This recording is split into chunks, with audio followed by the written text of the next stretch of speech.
How We Won, Chapter 3 by Charlotte T. Zitlow. The Woman's Movement, an Object Lesson. The pill was approved in 1960 by the Federal Drug Administration, making it possible for women to decide if and when to have children using a safe and dependable birth control method. This may have been the single most significant factor in women's liberation, as it was called. But there were many factors contributing to the debate that gripped the 60s for women, from discrimination, condescension, and being treated as non-entities to the ever-present fact of domestic violence.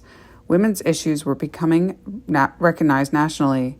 The whole idea of women's liberation was surging across the country, sparked by booksellers like Becky Friedan's The Feminine Mystique in 1963. She raised questions for women. Who are you, and what can you do, and what do you want to be, and why not do that? For many women, this was looking at their lives from a new perspective. It created a minor revolution. Why are all the new faculty men? Why can't I serve as president of the board? Why should I keep my thoughts to myself? What does it mean to be called by my husband's name instead of my own? Questions many of us had not fully come to grips with were generating new thoughts. My experience was case in point. Growing up as the oldest daughter of a Wisconsin Synod Lutheran minister, a very conservative denomination, which still doesn't allow women as elders. I should have known my place, but I was sent to a progressive high school, the laboratory school at the University of Minnesota, and given mixed signals about being anything you want to be. I say mixed. I should have said misleading, because being anything you want to be wasn't really possible. When I graduated from Valparaiso University in 1957 with a major in German and French literature, I had already lived 2 years in Switzerland, Germany, and Austria, and I decided to apply for a position at the Foreign Service, the Central Intelligence Agency, or National Security Agency. These were all organizations that solicited the interest of graduates with fluency in foreign languages, an understanding of other cultures, good grades, etc. I filled out applications, submitted my transcripts, took their examinations, and was invited first to an interview by the Foreign Service in Chicago. A room full of white men from the East welcomed me, grilled me, conversed me in German and French, and announced their decision. I had an excellent academic record. My test scores were outstanding. I spoke languages well. I knew a lot and dealt with information wisely. They told me they believed I would make some ambassador a wonderful wife. That was it. Several weeks later, I had a similar experience with the CIA, meeting an agent at Lambert Airport in St. Louis, wearing a red carnation for identification. I conversed for an hour with the gentleman assigned to screen me. Same results. Excellent scores, great record, fine language skills, knowledgeable, amiable, etc., etc. I would, he said, make a wonderful wife for a spy. I decided not to pursue the NSA, to which I had also applied. So much for my career with the government. So I took their sage advice and became a wonderful wife. Fortunately, I chose to marry a wonderful man, a friend, who always encouraged me to really be and do what I wanted. And we went to graduate school together, thanks to Planned Parenthood, more about which below. We had children when we were ready and able to care for them well. And we prepared for a two-career family.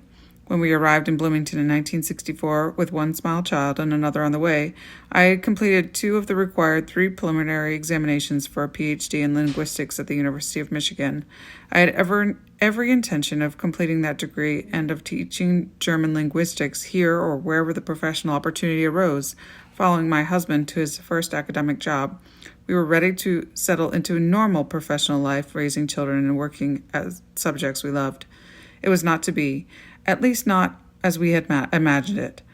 After we had been in Bloomington several years, I finished my preliminary exams and started a dissertation with the world's leading scholar of Gothic manuscripts, Dr. William Bennett. He urged me to produce a critical edition of the Gothic version of Paul's Epistle to the Romans by editing 2 manuscript fragments dating from the late 3rd, early 4th century. Dr. Bennett was anxious to have this edition done. It would be a major contribution to the scholarship, and it was manageable. As I now had 2 small children and lived at a distance from the University of Michigan, it was the perfect dissertation topic. With this project in hand and a solid record of teaching in the German department at Michigan, I applied in 1966 for an opening in the German department at Indiana. There I met another brick wall. They were happy to hire me to work hard and teach introductory classes for not much money. There weren't They weren't interested in me publishing and would not allow me to serve on committees. So, reluctant to serve only as second-class citizen academic, I walked away and filed my PhD diploma under PH. I never regretted my decision. The story of women in the 60s was a mixed one. We were encouraged to break out and lead full, rich lives, but brick walls were still standing in place to prevent this from happening. It was the time of consciousness raising, not only for the society in general, but for individuals personally. The concept of equality began to take shape, and the realization that we were not equal began to sink in. As the women's movement was gaining strength, it served also to empower local women to reassess their positions and to take action as well. In the summer of 1968, IU Student Board President Ted Najam went before the IU Board of Trustees with a carefully developed argument to eliminate women's hours, a curfew requiring women to be back in their university housing by a certain time at night. Najam's predecessor, Guy Loftman, had attempted this in the tumultuous year before, but the trustees were not yet ready. This time they got the message and voted women's hours out, dealing a death blow to the loco parentis role of the university up to this time. It is not a wonder that as the 60s came to an end, there were a number of educated, competent, knowledgeable women in the community who were ready to take on whatever challenge seemed feasible. They were ready to take into the public as well as the private arenas, and they brought with them varied experiences, aspirations, and talents. At IU, among the incoming wave of faculty and administrators, who were almost all male, there were spouses who were educated and experienced in cultures different from Bloomington's.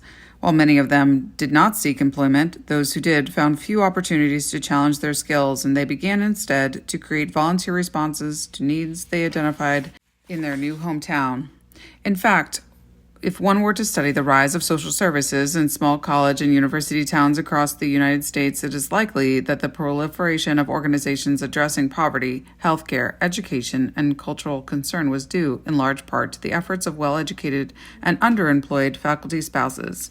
In the nearby Indiana cities of Greencastle and Terre Haute, that was certainly the case, and even more here so in Bloomington. It should be said, of course, that faculty wives were not the only women active in Bloomington over those years. As in every town in the United States, there were women organizing philanthropic efforts on behalf of the poor, of children, of the arts.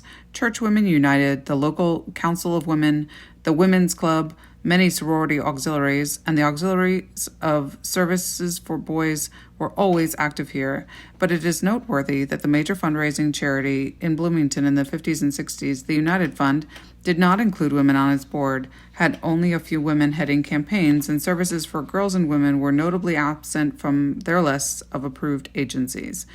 With due respect to those women who served, I nevertheless believed it fair to say that the impact of faculty spouses immigrating with their newfangled ideas from other communities and with time on their hands and desire to do something useful were a major force impacting the physical and educational and environmental lives of men, women, and children, and even animals in Bloomington. In the 60s, as the university population was expanding so rapidly, there was simultaneously a growth of local institutions. The pill was increasingly available in Bloomington, as in many places, thanks in part to a new Planned Parenthood clinic created by a group of women in 1964. This was the year in which the Supreme Court handed down the Griswold decision, which granted Planned Parenthood in Connecticut the legal right to provide contraceptives for married couples. Thea Mueller, Ruth Sonberg, Ruth Newton, Marilyn Bowie, and other eminently competent women whose husbands, all leaders in their fields, had been hired as full professors by the university, created a local chapter of Planned Parenthood. Its new clinic offered contraceptives and basic health care to the citizens of Monroe County. The founders went door to door, traveling into the hills and hollers, letting local women know the small clinic was open. Amazingly, Planned Parenthood was immediately granted status as a United Fund agency. The pill itself was a novelty, rarely becoming available only in 1961, so these women were pioneers in offering this health service in rural America. Marilyn Bowie became the local chapter's first executive director and built the agency over 2 decades to become one of the most effective in the nation. Marilyn was a New Yorker, a student of art, with excellent organization skills, and thousands of women and families benefited from the fact that she landed here with few options on which to expand her indomitable energies. Another new organization was created for persons with, as we now term, intellectual disabilities. They had never found help or respect in most communities in the United States until the gradual emergence of services in the mid-60s as well. Dreadful stories abound of how individuals were routinely treated, labeled feeble-minded, idiots, retarded. They were relegated to the back room, hidden from sight, and met with derision in public. Or they were warehoused in institutions like Muscatuck State Developmental Center, large and foreboding communities often staffed by untrained, if dedicated, individuals in a field that was only beginning to receive research attention. A group of parents in this area determined that this was simply not right and came together to create Stone Belt Services in 1965. They hired Joan Burton, the wife of Bob, who was secretary to the IU Board of Trustees. Joan and many parents and volunteers created an organization that brought children and adults with disabilities together and provided classrooms, work projects, and social opportunities, evolving into a powerful advocacy group as well. Stone Belt, as many similar groups rising up around the country, pushed for legislation and support for the communities, which led eventually to federal legislation and the Individuals with Disabilities Education Act idea, and to mainstreaming in the public schools. Joan Burton built Stone Belt into an organization with hundreds of employees, and when she retired nearly 20 years ago, left it a leading provider in the state of employment and supportive services for individuals who are increasingly recognized as full contributing citizens of our community. Dorothy Johnson, whose husband brought her to Bloomington when he took a job in the psychology department at IU, focused her efforts on providing preschool for children with physical as well as intellectual disabilities. Working within the First Presbyterian Church, she and her volunteer friends provided quality intellectual, social, and physical education for children who would never have an early childhood education otherwise. Indiana is a state where public kindergarten was not routine, free part of the education system until the 70s.